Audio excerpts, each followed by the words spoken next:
Shalom keluarga kerajaan Allah yang dikasihi Tuhan. Hari ini saya akan membacakan renungan dengan judul Kasih Kristus yang menyempurnakan. Diambil dari Efesus 4 ayat 2 sampai dengan ketiga. Demikian firman Tuhan. Hendaklah kamu selalu rendah hati, lemah lembut dan sabar.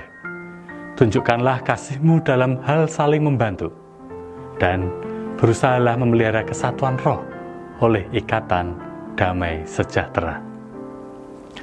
Bukan sebuah kebetulan jika di bulan Februari 2026 ini kita kembali diingatkan tentang komunitas rohani kita dalam Kristus. Kembali menyadarkan kita bahwa kita tidak dapat hidup seorang diri saja di dalam dunia ini. Kita butuh komunitas yang bisa mendukung kita dan untuk menyalurkan kasih Kristus kepada saudara seiman kita. Secara khusus, dalam ayat Efesus 4 ayat 2 sampai dengan 3 mengingatkan bahwa kasih atau mengasihi bukan sekedar perasaan, melainkan keputusan sikap yang diwujudkan dalam kerendahan hati, kesabaran, dan usaha menjaga kesatuan.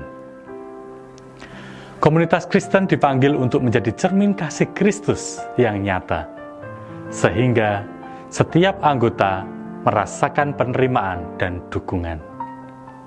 Yesus sendiri memberikan perintah baru kepada kita, anak-anaknya, bahwa kita harus saling mengasihi sebagai saudara seiman dalam Kristus, yang ternyata dalam Yohanes 13 ayat 34 sampai dengan 35.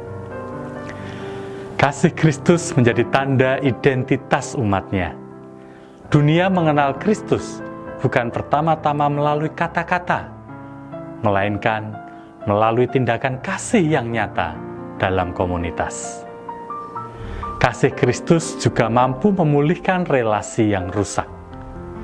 Dalam Kolose 3 ayat 13 sampai dengan 14, Paulus menulis, "Sabarlah kamu seorang terhadap yang lain, dan ampunilah seorang akan yang lain.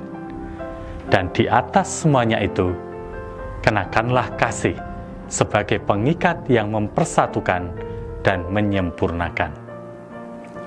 Komunitas Kristen yang menghidupi kasih Kristus di dalamnya akan menjadi tempat pengampunan, rekonsiliasi, dan pertumbuhan bersama anggota di dalamnya.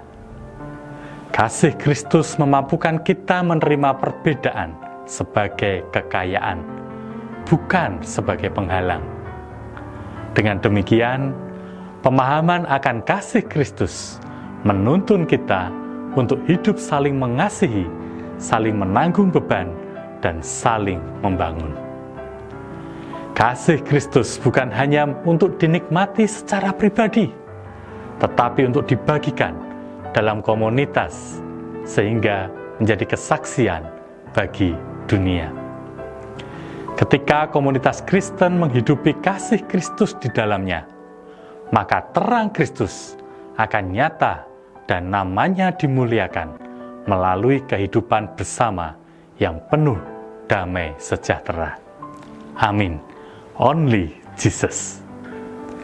Jika keluarga kerajaan semuanya merasa terberkati dengan renungan hari ini, bisa like, komen, subscribe, dan share renungan hari ini ke lebih banyak orang akan menjadi berkat.